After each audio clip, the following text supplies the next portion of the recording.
চায়ের সাথে এমন ফুলকপির পকোড়া আগে খেয়েছেন?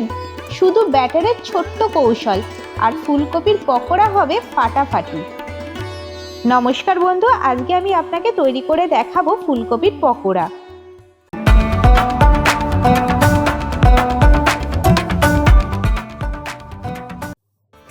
ফুলকপির পকোড়া তৈরি করার জন্য গ্যাস জ্বালিয়ে নিয়ে আমি গ্যাসে একটা কড়াই বসিয়ে দিলাম।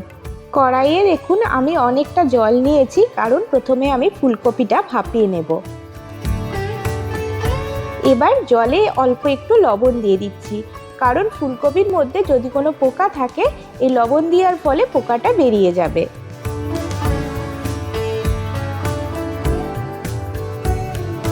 জলটা হালকা গরম হয়ে গেছে, ফুলকপিগুলো কড়াইয়ে দিয়ে দিচ্ছি। এখন গ্যাসের আঁচটা মিডিয়াম করে দিয়ে ফুলকপিগুলো 2 মিনিট মতো ভাপিয়ে নেব।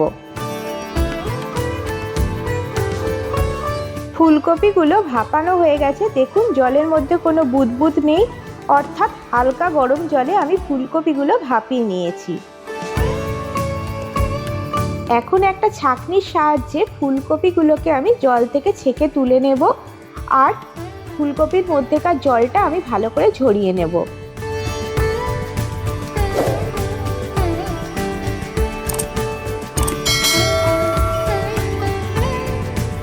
এবার একটা বাটির মধ্যে 1 চা চামচ নিয়ে নিচ্ছি আদা, রসুন আর কাঁচা লঙ্কার পেস্ট।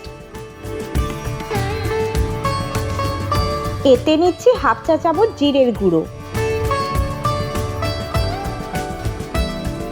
অল্প একটু লঙ্কার গুঁড়ো দিচ্ছি। এখন এর মধ্যে অল্প একটুখানি জল দিয়ে মশলাগুলোকে ভালো করে মিশিয়ে নেব।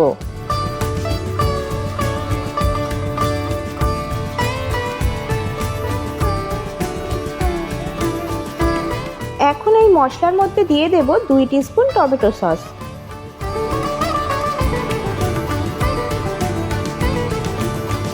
সসটা মশলার সাথে মিশিয়ে নেব। এর মধ্যে স্বাদ মতো লবণ দিচ্ছি, অল্প একটুখানি চিনি দিলাম। এখন সমস্ত কিছুকে ভালো করে মিশিয়ে নেব। গরম গরম চায়ের সাথে এই পকোড়া খেতে অসাধারণ লাগে, একবার বাড়িতে তৈরি করে দেখতে পারেন। দেখুন ফুলকপির মধ্যেকার জলটা ঝরে গেছে। এখন আমি এই ফুলকপির মধ্যে দিয়ে দেব 2 টেবিল স্পুন মতো কর্নফ্লাওয়ার।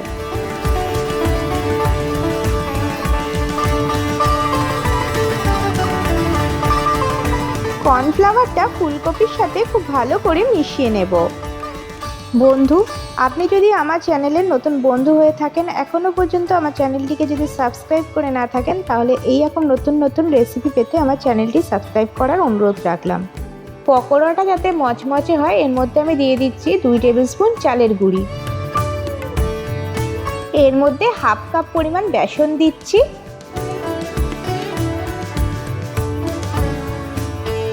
অল্প একটুখানি দিচ্ছি গোলমরিচের গুঁড়ো। এখন ভালো করে সমস্ত কিছুকে মিশিয়ে নেব।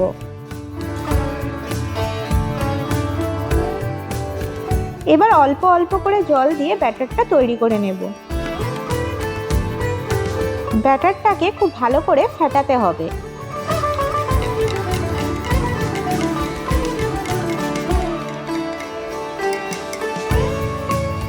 এর মধ্যে আরো অল্প একটু জল দেব, আর জলটা দিয়ে ব্যাটারটাকে খুব ভালোভাবে ফেটাবো।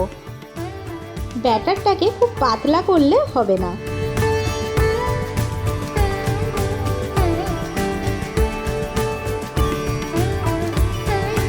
এখন ভাপানো ফুলকপিগুলো বেসনের ব্যাটারের মধ্যে দিয়ে দিচ্ছি।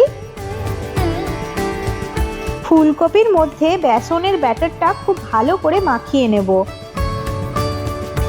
বেসনটা যাতে ফুলকপির গায়ে খুব ভালো করে লেগে যায় সেটা লক্ষ্য রাখতে হবে।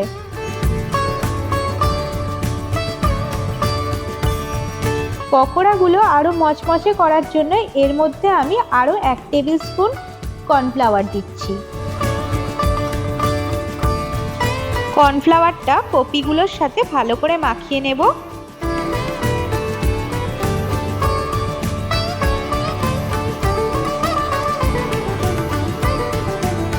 ব্যাস রেডি হয়ে গেছে। এখন পকোড়াগুলো ভেজে নেব।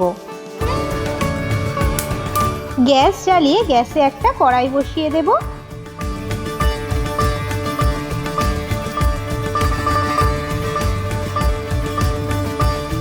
পকোড়াগুলো ভাজার জন্য কড়াইয়ে দিয়ে দিচ্ছি একটু বেশি পরিমাণ সাদা তেল।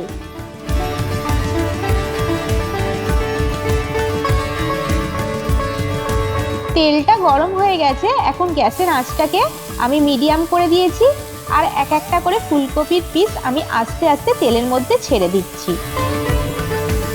বন্ধু, এই ভিডিওটা আপনাদের ভালো লেগে থাকলে ভিডিওটাকে একটা লাইক দিয়ে প্রচুর বন্ধু বান্ধবের সাথে এই ভিডিওটা শেয়ার করার অনুরোধ রাখলাম, কারণ আপনাদের একটা লাইক আমাকে নতুন রান্নার ভিডিও বানাতে উৎসাহ যোগায়। প্রথম ব্যাচে আমি এই কটাই পকোড়া ভাজবো।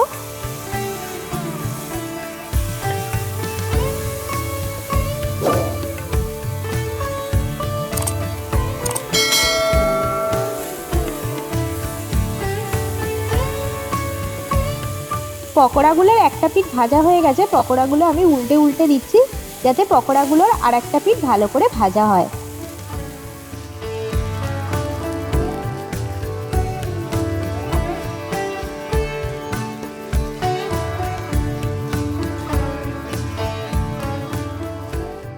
দেখুন পকোড়াগুলো ভাজা হয়ে গেছে। এবার পকোড়াগুলো একটা পাত্রে তুলে রাখবো।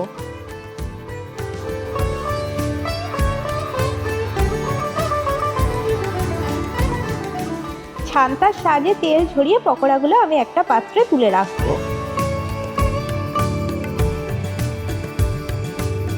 বাকি ফুলকপির পকোড়াগুলো আমি একইভাবেই ভেজে নেব।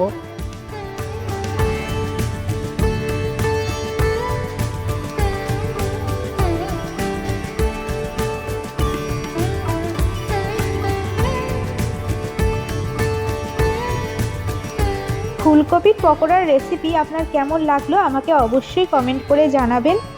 আর এই গরম গরম ফুলকপির পকোড়া টমেটো সসের সাথে খেতে দারুণ লাগে। দেখুন এই ফুলকপির পকোড়াটা কত সুন্দর হয়েছে।